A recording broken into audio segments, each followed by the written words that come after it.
प्रभात। नाम जप ही असली धन है जो साथ जाता है। नाम जप ही असली धन है जो साथ जाता है। इसलिए कहा है कि धनवंता सोई जानिए जाके राम नाम धन हो। धनवंता सोई जानिए जाके राम नाम धन हो। नाम की कीमत कोई आंक नहीं सकता, वो अमूल्य रत्न। पायोरी मैंने राम रतन धन पाए।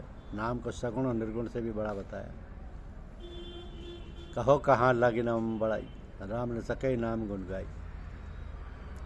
नाम के गुण तो स्वयं भगवान भी गाना चाहे तो नहीं गा सकते। नाम की महिमा पार असीम और अनंत। नाम जप की खास विधि है। भगवान के स्वरूप का ध्यान करते हुए, अर्थ को समझते हुए भगवान के होकर नाम का जप करें। नाम जप गुप्त रूप से और निष्काम भाव से करें। नाम जप निरंतर करते रहें, नाम को भूल न जाए। इसके लिए एक उपाय है। मन ही मन भगवान को प्रणाम करके उनसे प्रार्थना करें कि हे नाथ, मैं आपको भूलूं नहीं। हे प्रभु, आपको मैं भूलूं नहीं। ऐसा थोड़ी थोड़ी देर में कहते रहे। एक बात और, उस पर ध्यान दें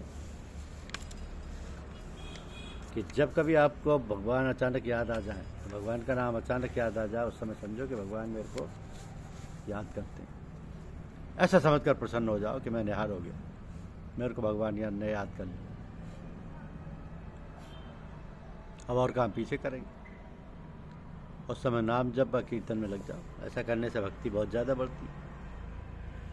माला से जप करना लाभदायक है। भगवान को याद करने के लिए माला एक शस्त्र है। माला फेरनी चाहिए। जितना नियम है उतना जप माला से पूरा हो जाता है, उसमें कमी ना आ जाए। इसलिए माला की आवश्यकता है। बिना माला के अगर निरंतर जप होता है तो माला की कोई जरूरत नहीं। गीता जी में 2 बातें भगवान ने अपनी ओर से विशेष कही हैं, साधन के विषय में और अंतकाल के विषय में। कि मनुष्य का जीवन भगवान में होना चाहिए, भगवान की साधना में लगाना चाहिए, और अंत में भगवान की स्मृति होनी चाहिए। इन 2 विषयों में भगवान ने जितने श्लोक कहे और जितना विवेचन किया उतना और किसी विषय में नहीं किया। अंत में कहते हैं कि माम एकम शरणम व्रज, तू मेरी शरण हो जा, मैं संपूर्ण पापों से मुक्त कर दूंगा, तू चिंता मत कर। तो संसार जो अपना दिखता है ये अपने साथ नहीं रहेगा। थे बड़े बड़े महाराजे जिनके बजे रात दिन बाजे, वे भी बने काल के खाजे, मिले नहीं बारंबार शरीर, उम्र क्यों गफलत में खोते हो। संसार से क्या ले लोगे आप? धन ले लोगे, सुख ले लोगे, ले कुछ सकोगे नहीं, धोखा होगा।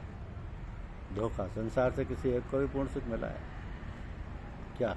मिलेगा भी नहीं, क्योंकि ये तो नाशवान है और भगवान अविनाशी। ये शरीर सभी यहीं रहने वाले हैं। शरीर को भी दूसरे लोग उठाएंगे। ये पहले से विचार करना होगा, सोचना होगा कि क्या करना चाहिए। जैसे मनुष्य घर से निकल जाता, पता ही नहीं कि कहाँ जाना है, तो क्या दशा होती है। पूछे किसी से कि मार्ग बता दो, तो बताने वाला पूछे कि कहाँ का, तो कहे कि कहीं का बता दो, तो वह पागल समझ जाएगा। और पागल समझा जाएगा। एक लक्ष्य तो होना चाहिए। हमारी जीवन यात्रा तो हमारे जन्म के समय से ही चल पड़ी। जीवन प्रतिक्षण खत्म हो रहा है और हमें जीवन में क्या करना है अभी तक पता ही नहीं। हमें से बहुत से बहन भाइयों को तो पता ही नहीं कि हमें किधर जाना है, हमारे जीवन का लक्ष्य क्या है। मैंने पूछ कर देखा है कि बताओ आप क्या चाहते हो, तो कोई निर्णय नहीं। कभी कुछ चाहते हैं, कभी कुछ। यहाँ की सब चीज़ें तो छूटने वाली, इसलिए प्रभु को याद करो जो नित्य निरंतर रहने वाले। दूसरों को धोखा देकर हम कुछ भी ले लेंगे तो महान मुश्किल होगी, कुछ नहीं मिलेगा। सब कुछ यहीं रहेगा और यमराज के दूत आ जाएंगे। वह दिन कभी भी आ सकता है, पता नहीं कब आ जाए। उसके आने में कोई संदेह नहीं है। आप हम सब यहाँ बैठे हैं, पता है मृत्यु लोक में है, मरने वालों के लोक में है। यहाँ रहने वाला कोई नहीं, सब मरने ही मरने वाले हैं। निश्चिंत कैसे बैठे? जो काम करना है सो कर लो, अब नहीं किया तो फिर कब करोगे। छोटे छोटे बालक होते हैं, वे भी ये सोचते हैं कि बड़े होकर ये करेंगे। इसी प्रकार हम सोचते हैं कि बड़े होकर ये करेंगे। बाल सफ़ेद होने लगे तब तो कब करोगे? अब तो मरोगे बस। शरीर प्रतिक्षण जा रहा है, इसमें संदेह नहीं किंचित मात्र। जन्मदिन पर खुशी मनाते हैं, अरे रोने का दिन है, 1 वर्ष बीत गया, परंतु इसमें क्या किया जिसमें भगवान की प्राप्ति हो सकती थी। 12 महीने की उस उम्र को व्यर्थ गंवा दिया। विचार करने की बात है, आगे के लिए सावधान होने की बात है कि अब जो समय बीत गया वो तो बीत गया, अब नहीं जा बीतने देंगे। अंत तो ही तजेंगे पामर, तू न तजे अभी ही ते। ये सब तो छूटने वाले हैं, काम पड़ने पर परमात्मा ही साथ रहने वाले हैं।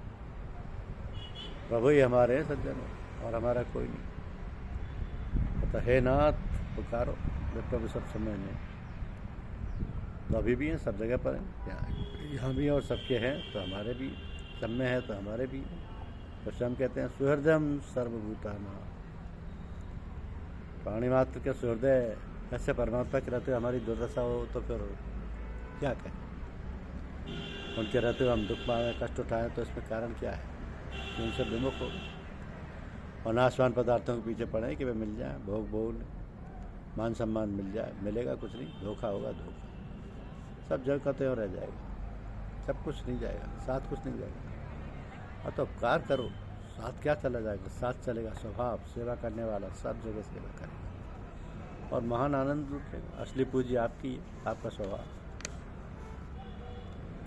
एक दिन के लिए भी कहीं जाते हैं तो सोचते हैं कि अमुक जगह ठहरना हो, अमुक सवारी मिलेगी।